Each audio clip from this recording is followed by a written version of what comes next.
Okay, so we're just getting started, Mr. Collins. Here's this rotator cuff tear. You can see it here. It's a little bit hidden because it's pulled right off the bone, but with a little bit of traction, you can see how this part is not attached. So we'll get a number 1 PDS marker suture so that we can fix this part of the cuff and find it very quickly. We'll also get a Why Not RC suture anchor and the suture hooks ready to go. Now, as far as the rest of the shoulder,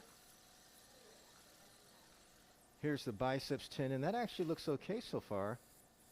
A little bit frayed, but not too bad. I don't think we have to do a tenodesis here.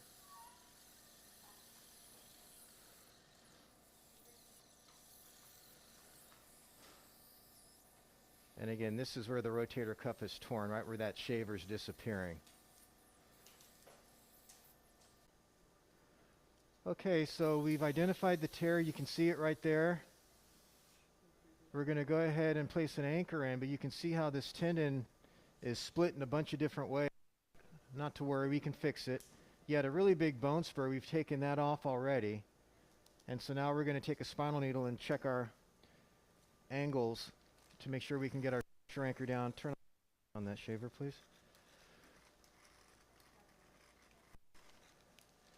So here's our spinal needle coming in. We're going to place our first anchor down right about here. Scalpel. Okay, we're all done. We've tied 3 of the sutures. You can see a couple of them right there.